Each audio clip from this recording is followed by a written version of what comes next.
안녕하세요. 영광중학교 3학년 친구들. 이제 오늘은 1904년도로 이제 넘어가 보려고 합니다. 여러분들 선생님 연표를 맨날 다시 쓰고 하는 게 너무 힘들어가지고 선생님 써가지고 이렇게 아예 하나 연표를 만들었어요. 미리 안내를 하자면 우리 시험 전주 있죠. 우리 시험 보기 바로 전주에 이제 등교를 하게 되는데 그 주에 이 연표를 쪽지 시험 볼 거예요.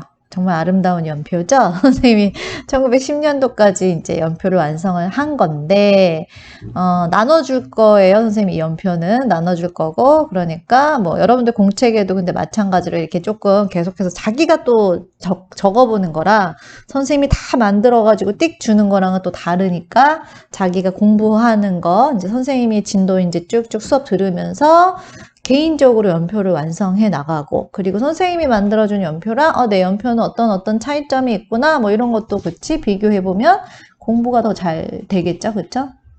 그쵸. 그렇게 공부를 하시면 됩니다. 자, 우리 지난 시간에 어디까지 이제 진도를 나갔냐면 1907년도까지 여기까지 진도를 지난 시간에 이제 나갔습니다. 그래서 대한제국 아관파천에서 1년 만에 컴백을 하게 된 고종이 나는 이제 더 이상 조선이 아니야. 대한제국을 수립하고 나는 더 이상 왕이 아니야. 황제 자리에 오르면서 추진했던 개혁.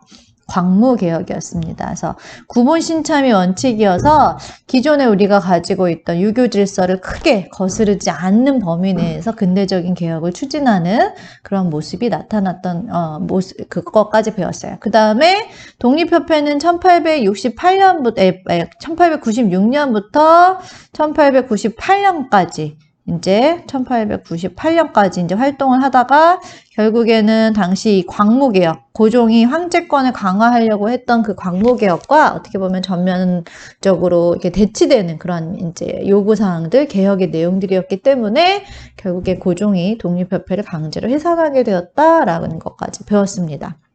그다음 또 선생님이 무슨 얘기 했었어요?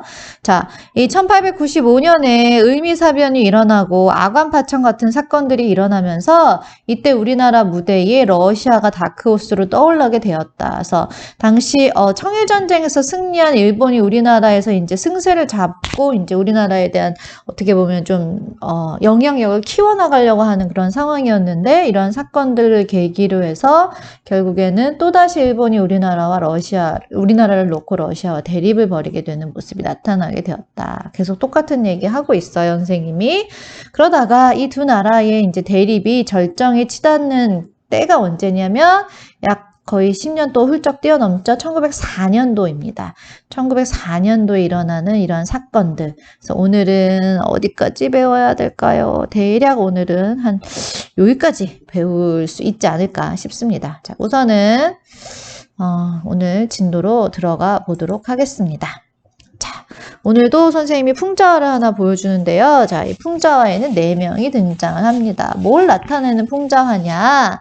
우선은 각각의 나라가 이제 상징하는 거, 그게 뭔지 이제 각각의 사람들이 어떤 나라를 상징하는지 이제 그걸 우선 맞춰봅시다. 자, 여기 왼쪽에 보면요. 한 남자가 앉아 있습니다. 한 남자가 따뜻한 모자를 썼어요. 등치도 되게 좋고요. 이 사람이 화롯불을 쬐고 있습니다. 근데 화롯불에는 고구마인가요? 밤인가요? 아무튼 뭔지 모르는 그 어떤 것들을 구워서 지금 뭔가 그치 요리를 하고 있는 것 같은 그런 모습이고요.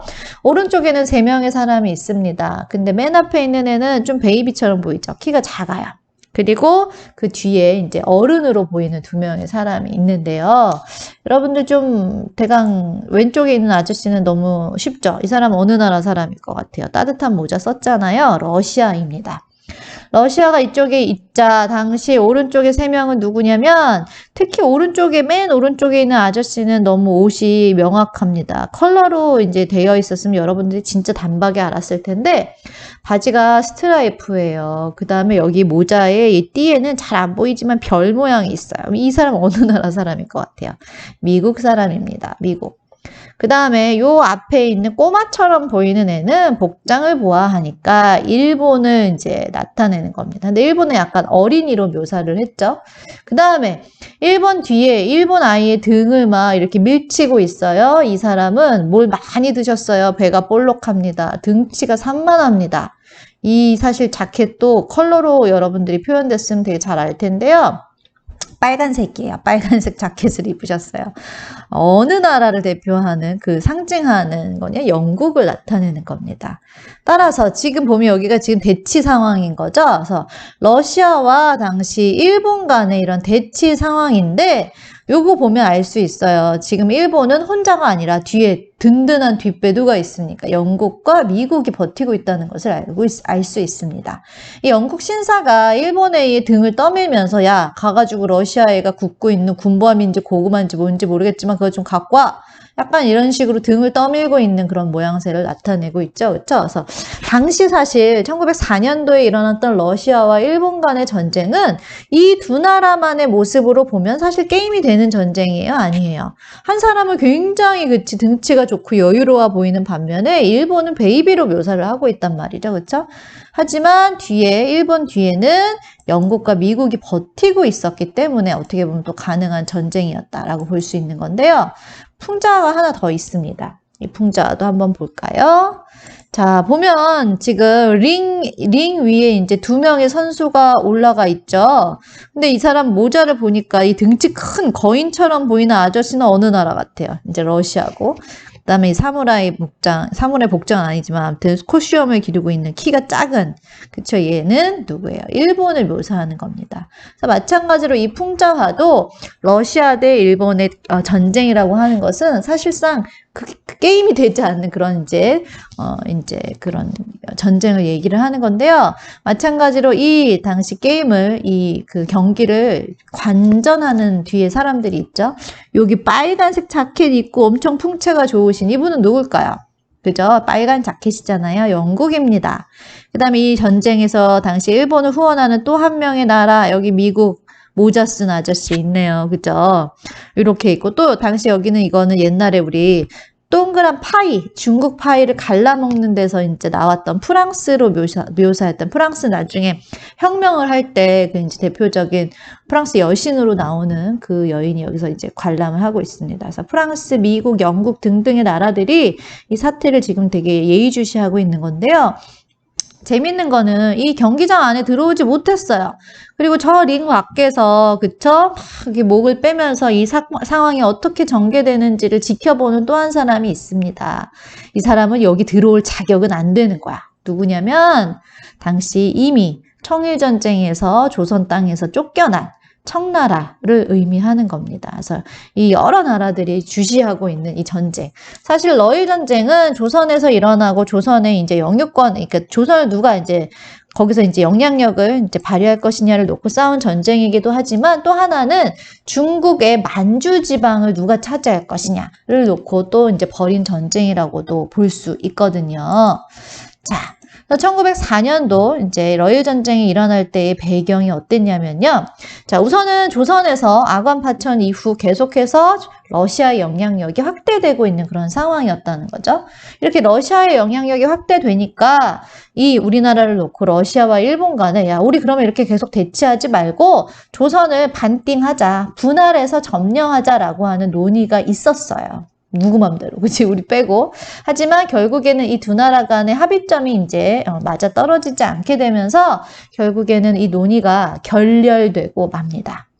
그런데다가 아까 게임이 되지 않았어요. 러시아는 엄청 크고 일본은 저렇게 조그만한 아이로 묘사를 했는데 이때 일본한테 당시 영국하고 미국이 후원을 해주겠다라고 이제 다 나서게 돼요.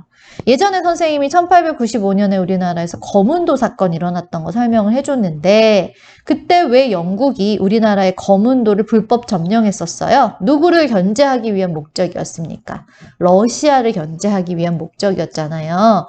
당시 러시아와 영국은 제국주의 하에서 서로 대립을 하고 있는 상황이었는데 이때 영국은 러시아를 견제할 목적이었겠죠, 또? 그래서 일본을 후원하겠다라고 나선 겁니다. 또 미국도 여기 마찬가지였고요. 자기의 다 이해관계에 의해서. 그래서 이러한 상황이 벌어지게 되자 정말 우리 조선이 그죠? 식민지로 전락할 것 같은 그런 상황이 되자 우리는 이때 드디어 우리는 조선은 중립국입니다. 라고 하는 것을 선언하게 됩니다.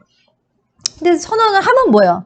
결국에는 일본은 우리나라의 이러한 중립화 선언을 무시한 채 결국에는 러시아를 먼저 선제 공격하면서 러일 전쟁이 시작이 됩니다. 그래서 결국에는 이 전쟁이 1년 정도 지속이 되다가 일본의 승리로 전쟁이 막을 내리게 됩니다. 그러면서 이제 러시아와 일본 간뿐만 아니라 각각 당시 러일 전쟁에 직간접적으로 참여했던 나라들과 당시 일본은 조약을 체결을 하게 됩니다. 자, 가장 먼저 누구랑 조약을 체결했냐? 미국과의 조약 체결부터 볼까요? 당시 자신을 후원했던 미국과 일본은 조약을 체결했는데요. 비밀리에 체결했어요. 비밀협약입니다. 밀약이라고도 해요. 그래서 가스라랑 어느 나라에 같아요? 가스라, 일본입니다. 테프트, 얘는 미국이에요. 그래서 이 둘이 만나가지고요. 몰래 당시 비밀협약을 체결을 해서 야 그래 알겠어. 이제 조선? 그래 일본 네 거 해. 라고 하는 당시 한국에 대한 일본의 지배를 인정받는 조약이라고 볼 수 있습니다. 자, 그 다음에 영국하고는 제2차 영일동맹을 체결을 합니다. 이미 일본하고는 영국하고는 제1차 영일동맹을 체결한 상태였는데 러일 전쟁이 끝나자 또 영일동맹 2차를 체결해요. 똑같아요. 야 그래 조선 네 거 해. 내가 인정해줄게. 이겁니다. 그 다음에 러시아는 전쟁에서 졌죠. 그래서 포츠머스 강화 조약을 체결을 해서 야 이제 나 조선에서 손 뗄 거야. 그래 네 거 해. 일본 인정해줄게. 이런 식의 또 조약들을 체결을 해서 결국에는 러일 전쟁 끝에 여러 강대국으로부터 일본은 조선에 대한 지배권을 인정받게 됐다는 거죠. 그 이듬해 러일 전쟁이 1905년도에 끝나거든요. 그래서 그때 이제 이러한 여러 가지 강대국들로부터의 지배를 인정받게 된 거야, 일본이. 그러니까 더 이상 뭐 거칠 것이 있어요, 없어요? 이제 완전 조선 누구 거야? 내 거지, 그치? 청나라도 몰아냈어. 러시아도 몰아냈어. 게다가 빵빵한 나라들의 인정까지 받게 되었어. 그러니까 이제 거칠 것이 없어진 일본은 우리를 하나하나 이제 국권을 강탈하는 수순을 밟아 나가게 되는 겁니다. 그래서 18번 일제 한국 국권 강탈 과정이라고 선생님 제목을 정했는데요. 일본이 우리나라를 완전한 식민지로 삼기까지 총 일본과 우리는 5차례의 조약을 체결합니다. 그래서 이러한 5차례의 조약을 체결하면서 결국에는 일본의 완전한 식민지로 이제 넘어가게 되는 그 모습, 그거를 이제 오늘 배울 겁니다. 자, 보세요. 자, 1904년이죠. 맨 처음 체결한 조약의 이름은 한일의정서라고 하는 조약입니다. 이 1904년도 맨 처음 맺은 이 조약은 러일 전쟁을 그 일본이 이제 도발한 직후에 맺은 조약입니다. 이 조약의 내용은 이렇습니다. 자, 요거는 같이 한번 좀 볼게요. 여러분들 책에는 사실 이 조약의 내용이 안 나와 있어요. 한일 양국은 영원히 변함없는 친교를 유지하고 동양의 평화를 확립하기 위해 대한제국 정부는 대일본 제국 정부를 믿으래. 확신을 하고 내가 하는 조언, 내가 하는 충고 잘 들어라 이거예요. 우리는 친교를 맺는 나라야. 그리고 동양의 평화를 유지하기 위해서 너는 나를 잘 믿고 내 말을 잘 들어. 그게 1조에 들어가 있어요. 그쵸? 그 다음에 제4조가 사실은 핵심 내용인데요. 보세요. 제3국이 침해를 했어. 혹은 내란으로 인해서 결국엔 뭐냐? 대한제국에 뭔가 문제가 있을 경우, 니네 나라에 뭔가 문제가 생겼을 경우에는 대일본제국 정부는 곧 필요한 조치를 취할 것이며 대한제국 정부는 대일본제국 정부의 행동이 용이하도록 편의를 제공하래요. 그 얘기가 뭔 것 같아요, 여러분들? 그러니까 만약에 우리나라에 뭔가 무슨 일이 생겼어. 누가 쳐들어오거나 아니면 니네 반란이 일어났어. 이렇게 뭔가 문제가 생겼을 때에는 내가 너희 나라에 어떤 조치를 취할 거고 내가 너희 나라에 어떤 조치를 취할 때 너는 어떻게 편의를 충분히 나에게 제공해줘. 왜? 내가 너희 나라를 위해서 하는 행동이니까. 라는 내용이 한일의정서의 내용입니다. 이게 뭔 말이야? 일본은 왜 이런 거를 우리에게 러일 전쟁 직후 당시 우리에게 체결하도록 했느냐?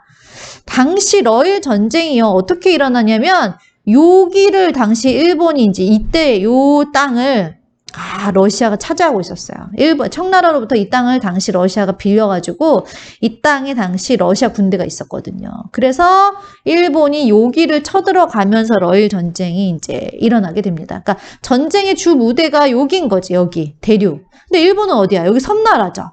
그러니까 전쟁을 하려면 어떻게 해야 돼? 배 타고 가서 여기 가서 싸우면 어때요? 너무 어려운 거야. 따라서 육지에 기지가 필요한 거야. 군 기지가 필요한 거예요. 따라서 만약에 그러니까 핑계는 이거죠. 너희 나라에 무슨 일이 생겼을 때는 내가 너희를 도와줄 수 있도록 네가 충분히 편의를 제공해야 돼 라고 하는 거지만 사실상 러일 전쟁에서 내가 니네 땅을 마음대로 쓰고 싶어. 여기를 군사 기지로 활용하고 싶어.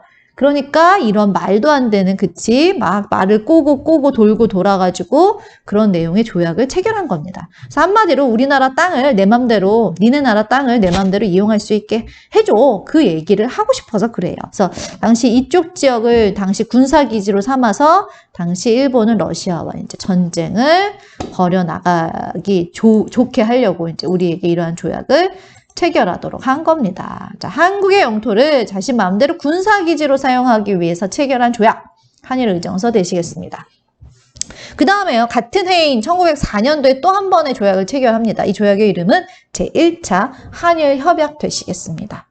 전쟁을 하다 보니까 이제 뭔가 이길 것 같은 거야, 내가. 러시아한테 내가 뭔가 이길 것 같아. 승세를 어느 정도 잡은 일본이, 야, 그래? 이길 것 같아. 그러니까 이제 조선은 이제 내 거가 될 것 같아. 그러니까 어떻게 본격적으로 우리나라에 그동안 사실 일본은 너무 하고 싶었어요. 청나라가 우리나라 내정 간섭했고요. 러시아가 우리나라에 내정 간섭을 했었잖아요. 근데 계속 일본은 밀려나가지고 내정 간섭을 못했단 말이야. 드디어 이제 러시아까지 몰아낼 그런 상황이 되자 우리나라에 이제 재정과 외교 고문을 파견해서 내정을 간섭하기 시작을 합니다.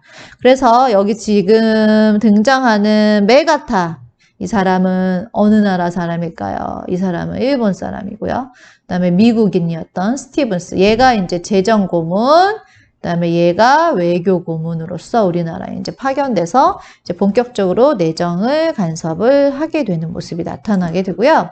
그리고 나서 1905년도 이때 어떻게 됩니까? 이제 일본이 전쟁에서 이기게 되죠. 러일 전쟁에서 승리를 하고 열강들로부터 따다다다다 다 네 거 해 라는 인정을 받은 직후 이제 일본은 사실상 우리나라 고종은 이 을사늑약, 이게 사실 제일 중요한 조약인데요.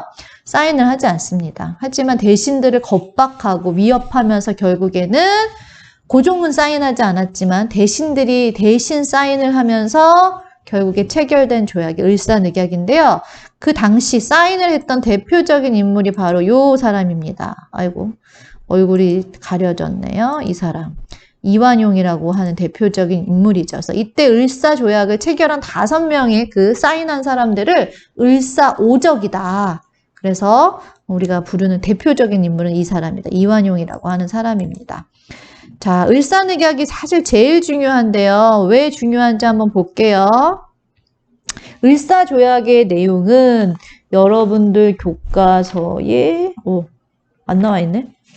안 나와 있네요. 우리 을사조약의 내용이.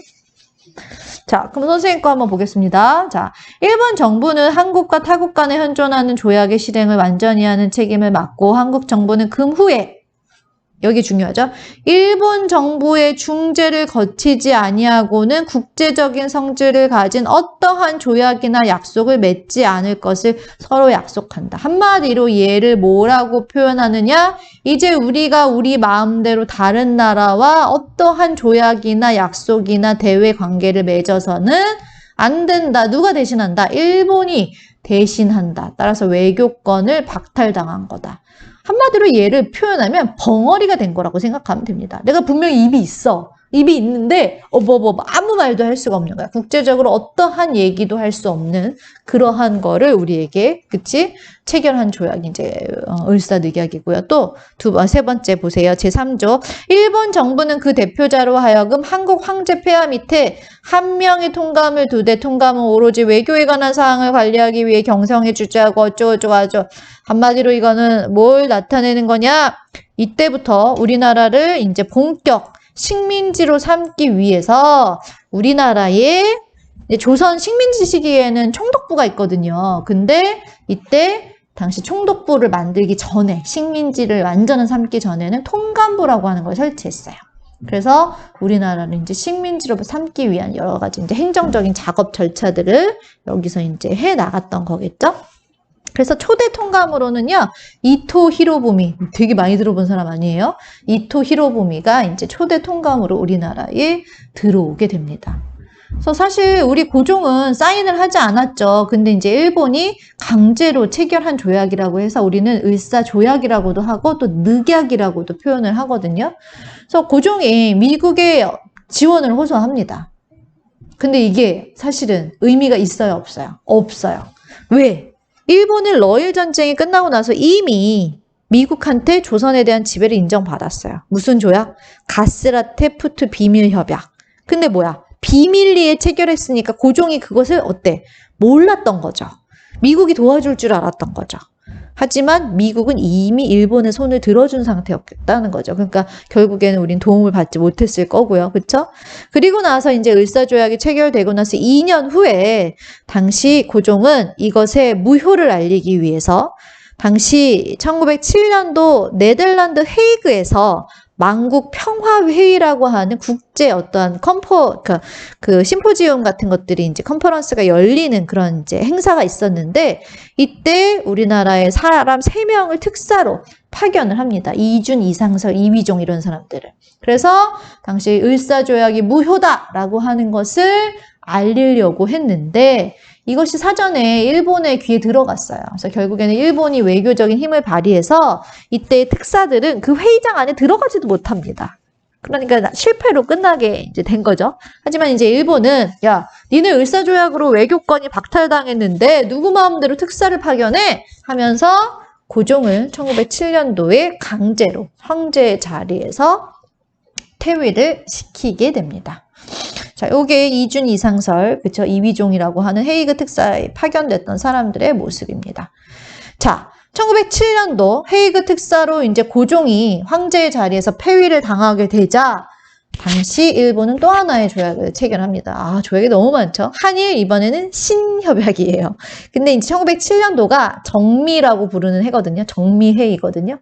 그래서 이것을 정미 7조약이다라고도 부르는데요. 이제 차관 정치를 하겠다. 우선 다 보여주자. 자, 차관 정치를 이때 시행하겠다라고 합니다. 그러니까 오늘날로 치면 차관은 뭐냐면 오늘날에 이제 대통령이 있고요. 그 다음에 우리는 국무총리가 있잖아요. 그쵸? 대통령, 그다음에 국무총리가 있고 국무총리. 그 다음에 넘버 3가 누구예요? 장관이죠. 각 부처의 장관들. 이 사람들이 넘버 3잖아. 1, 2, 3. 그치? 그럼 넘버 4는 뭐냐면 이 장관 아래에, 그 아래에 있는 얘가 장관이면 그 다음에 이제 차관이 있을 거 아니에요? 장관을 보좌하는 이런 역할을 하는, 그치? 넘버 4가 있을 거 아니야? 근데 이 차관 정치라는 표현은 뭐냐면 이 차관을 누구로 임명했냐면 다 일본 애들로 임명하게 되는 게 이 차관 정치를 의미하는 겁니다. 그래서 장관은 당연히 한국 사람이었겠죠. 조선 사람이었겠죠. 하지만 사실상 차관을 다 일본 사람들을 앉히면서 실권은 누가 갖고 있었을까요? 얘가 갖고 있었겠죠. 일본 애가. 그러면서 이제 장관은 허수아비로서 이 차관의 말을 들어야 하는, 그러니까 한마디로 국가의 모든 행정이 일본에게 넘어갔다라고 이제 볼 수 있는 거죠. 그 다음에 이 한일 신협약으로 일본은 이제 우리나라의 군대를 해산합니다. 그럼 이제 더 이상 우리가 우리를 지킬 수가 없는 거죠. 그래서 사실상 1905년도 을사조약을 이제 그때를 기점으로 사실상 완전한 병합이 되지 않았을 뿐이지 이제 식민지로 넘어가게 된 거라고 볼 수 있어요. 그래서 군대 해산되고 그 이후에 우리가 그때 재판을 할 수 있는 권한, 경찰의 권한 이런 것들도 다 박탈을 당하게 되면서 이제 하나씩 뭐 병어리가 된 다음에 그 다음에 이제 손발이 하나둘씩 다 잘려 나가면서 우리가 힘쓸 수 없는 이제 그런 모습으로 계속 이제 전락하게 되는 그런 모습이 나타나게 됩니다. 그러다가 이제 1910년도가 되면 이제 완전한 식민지가 되는 한일 병합 조약을 체결합니다. 마찬가지로 이때 아까 나왔던 코시험이 있었던 이완용이 당시 통감이었던 데라우치와 체결하면서 이제 우리는 일본의 완전한 식민지로 전락하게 됩니다. 그럼 얘들아, 아까 우리 초대 통감이 누구였어? 우리가 되게 익숙한 이름 이토 히로부미였잖아요. 그러면 왜 바뀌었어? 1905년도에 이토 히로부미가 부임했는데 1910년도에는 통감이 데라우치로 바뀌었네요. 그럼 이 사이 무슨 일이 있었어요? 있었어요. 우리 알지 않니? 1909년도에 무슨 일이 있었는데 안중근 의사가 하얼빈역에서 그죠? 당시 이토 히로부미를 저격해가지고 그쵸? 그것 때문에 이제 안중근 의사가 잡혀가고 뭐 이런 것들 이제 나중에 또 배우겠지만 우리가 이제 많이 알고 있는 내용이죠. 그죠? 그래서 자, 이런 수순을 거쳐서 우리는 결국에 일본의 완전한 식민지로 전락하게 되는 그런 모습을 이제 배웠습니다. 자, 그다음에 오늘 독도 여러분들 교과서 38페이지에 있는 독도와 간도의 내용까지 좀 같이 보려고 합니다.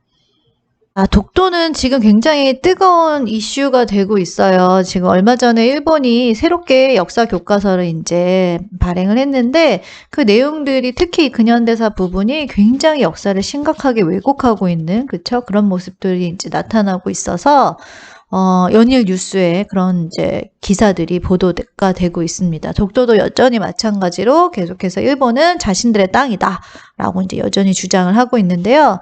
우리가 제대로 독도에 대해서 알고 있어야 결국에 우리 독도를 지킬 수 있는 거고 반박을 할 수 있는 거라고 생각을 합니다. 그래서 힘을 가지고 우리가 제대로 알고 독도에 대한 문제를 우리가 대응을 해 나가야 될 텐데요. 자, 보세요. 독도는 삼국시대부터 계속해서 이제 우리의 영토로 편입이 되어 있었습니다.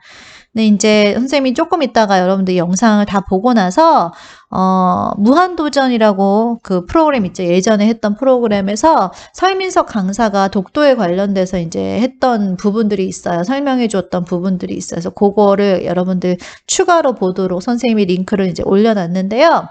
거기서 보면은 이제 조선 숙종 때 안영복이라고 하는 사람이 이제 일본으로부터 독도가 우리 땅이다라고 하는 것을 확인받는 이제 문서를 이제 받아낸 것도 있었고, 아무튼 이 조선 후기에 일본 어민들이 자꾸 이제 불법으로 독도를 이제 침범하는 일이 있자 이때부터 이제 본격적으로 우리는 여기를 관리를 하기 시작합니다. 그래서 육지 주민들을 울릉도로 이주시켜요. 그러니까 독도가 되게 작은 섬이잖아요. 그래서 바로 옆에 이제 울릉도가 있는데 여기에 사람들을 이제 이주시켜서 울릉도로 하여금 독도를 이제 관리하도록 하는 좀 더 적극적인 관리의 모습이 보이게 되고요.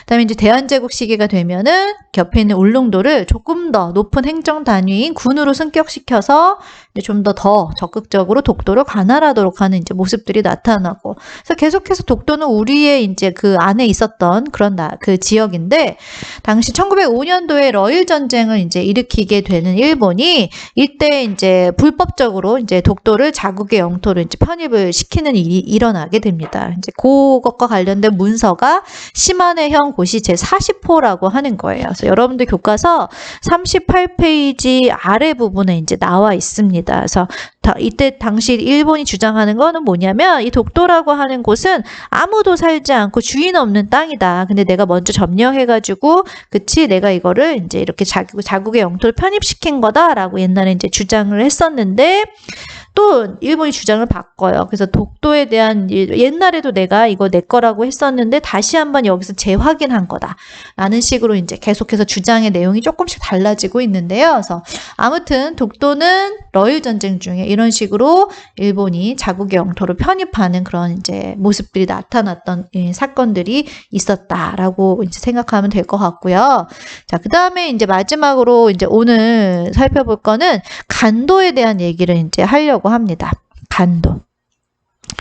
여러분들 선생님이 지난번에 이제 지리 설명을 해주면서 간도 지역에 대한 설명을 했었어요, 이미. 그죠? 간도가 어디다? 우리나라 바로 위쪽 부분. 요 부분이 이제 간도라고 했는데, 그때 여러분들이 너무 머리 쥐날 것 같이 그치 표정을 지어서 선생님이 그때 강을 하나를 더 할까 하다가 안 했어요. 그게 뭐냐면, 자, 여기가 백두산이죠? 그쵸? 백두산이 있고, 왼쪽에 흐르는 강이 뭐였어요? 압록강이었어요. 그죠? 이제 기억해야 되는데, 오른쪽의 강이 뭐였냐면 두만강이었습니다. 그리고 백두산을 중심으로 사실은 위로 지류가 하나 더 있어요. 이 지류의 이 강의 이름이 뭐 숭화강이라고도 하고 뭐 송화강이라고도 하고요. 그렇게 이제 부르는데요. 이 강을 기준으로 해서요, 또 부르는 지명이 있어요. 괴롭죠. 요 위쪽 지역을 간도라고 하는데, 이 강을 기준으로 왼쪽 지역, 이쪽이 동이고 이쪽이 서쪽이잖아요. 그래서 여기를 뭐라고 부르냐면 서간도 지역이라고 불러요. 그럼 여기는 동간도냐? 아, 또 아닙니다. 여기는 무슨 간도라고 하냐면 북간도 지역이라고 불러요. 이것까지 그때 할까 하다가 여러분들이 너무 힘들어해서 선생님 참은 건데요. 오늘 이 내용은 이제 배우려면 이걸 알고 있어야 돼요. 옛날에 이제 또 숙종이 나오네요. 조선 숙종 때 이제 이 간도 지역에는 여진족이 살고 있었던 땅이었어요. 근데 이제 우리나라 사람들이 자꾸 이제 여기 이주하는 사람도 있고 왔다 갔다 이제 일들이 많이 생기다 보니까 이때 야, 니네 나라 땅과 우리나라 땅 경계를 명확하게 하자라고 하면서 이때 이 지역의 일대를 답사를 하고 야, 그럼 여기를 기준으로 하는 거야 하면서 이때 백두산에다가 비석을 하나 만들었어요. 이 비석의 이름이 무엇이냐? 바로 백두산 정계비 되시겠습니다. 이름의 뜻이 뭐냐면 백두산에 있는 비석이죠. 근데 무슨 비석이냐? 경계를 정하는 비석이다 라는 뜻이에요. 그래서 이때 청나라와 우리 간에 당시 여진족과 우리 간에 어떻게 경계를 나눴느냐? 기준이 동으로는 토문강을 기준으로 하고 서쪽으로는 압록강을 기준으로 이 정계비를 세운 거야 라는 게 이제 거기 써 있는 거죠. 근데 이제 시간이 한참 흐르고 나서 이제 청나라와 이제 또 우리가 지금 배우는 이제 1900년대 요 시기가 되면 두 나라 간에 이제 영유권 문제가 발생을 하게 됩니다. 이제 왜 발생을 하냐면 이 여러분들 보세요. 동토문 서압록인데 우리 압록은 어딘지 알잖아요. 그죠? 여기가 압록이잖아요. 여기가. 그치? 요 압록강을 기준으로 하는 거는 명확한데 여기서 나오는 동토문이 동쪽으로는 토문강을 기준으로 한다라고 하는 이 토문강이 이때는 존재하지 않는 지명인 거죠. 그래서 이제 두 나라 간에 어디가 토문강이다를 놓고 이제 서로 싸우기 시작한 겁니다. 그래서 우리는 뭐라고 주장했냐면, 야, 지금 토문강이라는 이름을 잘 쓰지 않지만 이 토문강은 이 숭화강의 작은 지류야. 그러니까 토문강은 이 강이야 라고 우리는 주장을 했다는 거죠. 그래서 사실 이 백두산 정계비라고 하는 것이 보세요. 이 강과 이 강을 기준으로 세워진 거라면 이 북간도 지역은 누구 땅이 돼요? 우리 땅이 되는 거죠. 그쵸? 하지만 반대로 그럼 청나라는 뭐라고 주장했냐? 야, 서쪽으로는 압록강이고 오른쪽, 동쪽으로는 두만강이 토문강이야. 해봐. 두만 계속 해봐. 두만 토문 되지 않니? 하면서 이 강이 당시 토문강이야 라고 청나라는 주장했다는 거죠. 그러면 이것을 기준으로 한다면 이 북간도는 누구 땅이 됩니까? 청나라 땅이 되는 거죠. 그쵸? 그래서 이 토문강을 어떻게 해석할 것이냐를 놓고 두 나라 간에 이제 영유권 분쟁이 있었던 거라고 볼 수 있습니다. 근데 이제 이 땅은 청나라 입장에선 자신의 고향이죠. 이제 청나라는 중국 땅을 대륙을 차지하기는 했지만 원래 자기가 살았던 고향이기 때문에 이 지역을 약간 신성시하는 그런 게 있었단 말이에요. 그러니까 포기를 못하는 거지. 그래서 이렇게 두 나라 간의 대립을 벌이고 있었는데 이 대결이 일단락이 나게 됩니다. 왜? 1909년도에 일본이요. 1905년도에 우리나라의 외교권을 박탈하는 을사조약을 체결하잖아요. 그죠? 그리고 나서 1909년도에 우리나라는 이제 더 이상 외교권을 행사할 수 없으니까 지네 마음대로요. 청나라와 조약을 체결해요. 야, 간도? 그래. 내가 선심 쓸게. 니네 땅으로 해. 라면서 간도 협약을 일본이 체결합니다. 일본이 왜 이렇게 간도를 청의 땅으로 인정을 해줬느냐? 얻는 게 있었기 때문이겠죠? 당시 드넓은 간도 위쪽의 만주벌판에 철도를 깔 수 있는 권한을 청나라에게 얻어냈고요. 그리고 그 지역에 굉장히 많은 지하자원이 묻혀 있는데 그런 것들을 채굴할 수 있는 권한, 그것도 청나라에게 획득합니다. 그러니까 이러한 서로 이렇게 주고받은 거죠. 계약을 맺어서 너는 간도 땅을 가져, 나는 저기서 철도를 깔고 탄광해서 채굴할 수 있는 권리를 가져갈게. 이러면서 일본이 우리 대신에 간도를 자기 마음대로 청나라에게 넘겨주게 된 일이 바로 1909년도에 일어난 간도 협약이라고 볼 수 있습니다. 자, 그래서 오늘 선생님 여기까지 이제 진도를 다 나갔는데요. 그러면은 아이고야. 한번 볼까요? 자, 오늘 선생님이 진도 나간 거 뭐뭐뭐뭐인지 한번 보겠습니다. 1904년도부터 선생님 진도 나갔잖아요. 러일 전쟁이 발생합니다. 하지만 일본이 승리를 거두게 되면서, 그쵸? 우리가 이제 쭉 수순을 밟으면서 이제 완전히 병합조약으로 나아가게 되는 것까지 배웠어요. 그래서 러일 전쟁을 이제 도발한 직후 우리나라의 땅을 마음대로 이용할 수 있다라고 하는 의정서 체결했고요. 그 다음에 전쟁에서 이길 것 같으니까 본격적으로 우리나라의 내정 간섭을 하기 위해서 한일협약을 체결했고요. 그 다음에 1905년도 완전히 전쟁에서 승리를 하고 열강으로부터 그래 조선 다 네 거야 라고 이제 따다다닥 조약을 체결한 다음에 우리에게 너무 중요한 조약이라고 했어요. 외교권을 박탈하고 이제 통감을 설치해서 식민지를 만드는 수순을 밟아 나가기 위한 조약, 을사늑약 되시겠습니다. 그래서 우리는 을사조약을 고종이 사인하지 않았기 때문에 무효다라고 주장하면서 고종이 1907년도에 헤이그, 네덜란드에다가 이제 특사를 파견하지만 성공하지 못했다고 했습니다. 그래서 결국에 그것을 이제 계기로 고종은 퇴위를 당하고요. 계속해서 일본은 한일 신협약, 정미 7조약이라고 하는 조약을 체결해서 우리나라 장관 아래 차관을 다 일본 사람으로 앉혀서 우리나라의 모든 정치, 정권을 이제 장악하고 군대 해산시키고 경찰권을 박탈하고 사법권을 박탈해서 우리나라의 손발을 다 잘라버렸다고 했습니다. 그리고 나서 당시 이제 1910년도에 완전히 식민지로 만드는 병합조약을 체결하게 됐다. 그리고 조금 전에 1909년도 간도협약을 자기네들 마음대로 청나라와 체결을 해서 우리나라에서 간도를 청나라에게 쑥 넘겨주게 되는 그런 일들이 있었다라고 설명을 했습니다. 여기까지 진도를 나갔어요. 선생님이 딱 명확하게 얘기를 할 수는 없지만 대략적으로 1910년도 우리 교과서상으로는 1단원 끝까지가 시험 범위가 될 것 같아요. 그래서 거의 이제 시험 범위에 대한 진도를 다 나갔다고 보면 됩니다. 그래서 다음 시간 뭐 1시간, 2시간 정도 조금 더 설명 진도 나가면은 시험 범위 진도를 이제 마치게 될 것 같습니다. 자, 오늘도 꽤 많은 양의 진도를 선생님이 나갔어요. 그죠? 힘들었죠? 오늘 필기 잘 정리를 하시고 연표도 조금 스스로 정리해 보시고 다음 시간에 이제 보도록 하겠습니다.